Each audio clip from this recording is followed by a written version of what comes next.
Magandang umaga sa ating mahal na taga-subaybay. Narito na naman kayo sa another episode ng Pepto! Kung saan sa programang ito ay pinag-uusapan natin ang mga kaganapan sa paligid. Especially yung mga viral ganap sa talaga namang nakaka-inspire. Kaya ngayon, partner, ang pinili natin i-highlight sa episode na to ay isang viral pictures ng mga kabataan na tinatawag na mga modern good Samaritan. Sa sinendang ating kachika sa FB page, panoorin natin. Hi guys! I came across this viral Facebook post na nansagan sila ng mga tao, the modern good Samaritan. Kasi nag-help sila sa mga barangay and specifically sa mga kabataan. Grabe, nakaka-inspire din talaga para sa mga kabataan yung ganitong klaseng pagtulong na ginagawa ng mga kabataan. Literal na peace all over the world. And all its axis, hashtag the world is healed. So yun nga guys, may nakita akong TikTok video ni Vincent Aguilar. Yung tumutulong sa kabataan sa barangay. Gusto ko lang i-comment, gusto ko lang siyang purihin kasi bihira na lang din talaga sa mga kabataan yung gumagawa ng mga ganitong bagay. At talagang ang sarap lang din sa pusong makita yung mga ganitong posts. At grabe lang din yung impluwensya nito, hindi lang para sa akin kundi para sa ibang kabataan na makakapanood nun.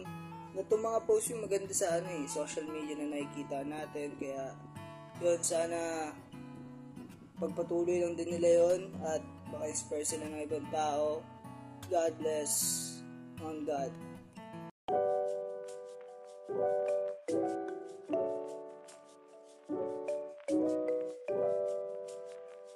Napakaganda ng mga puso ng mga bata na to, partner. Kaya naman, inibitahan natin sila ngayong araw upang ating malaman ang kanilang mga saloobin at opinyon tungkol dito.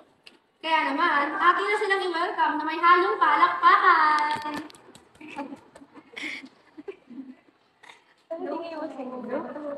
Hello! Bati naman kayo sa ating mga viewers. Hi guys! Magandang umaga sa inyo mga Good Samaritan. Magandang umaga din po.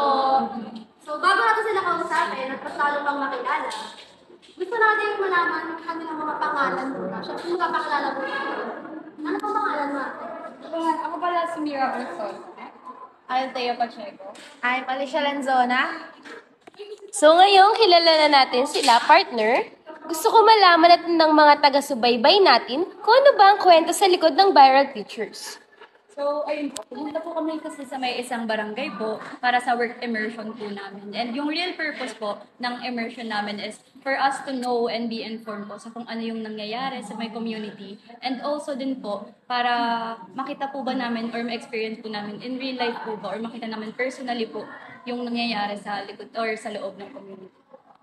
Actually, by the way, do it nga, may mga na-realize kami ng magagandang benefits yung paggawa ng mga ganito. Gaya po ng may mga, ganun po palang mga nangyayari sa mga totoong buhay po pala.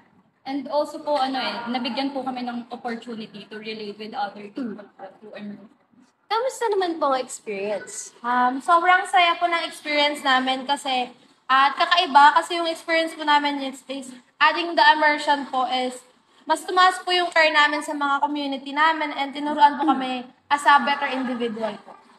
So, by doing that immersion, ano naman po yung pwede yung mga advice sa ating mga viewers na gagawa din ng kanilang mga ganyan na immersion? Sa akin po siguro una is yung commitment. Kasi yun po talaga yung isa sa mahalaga. You need to be responsible enough. Pangalawa po, optimistic ka dapat, especially kapag gagawa ka ng gantong bagay. Sometimes kasi, especially kami, nung nakita po namin ng community mismo, nasasad po talaga kami. Pero, syempre, kailangan din po namin na mag-hope for the best.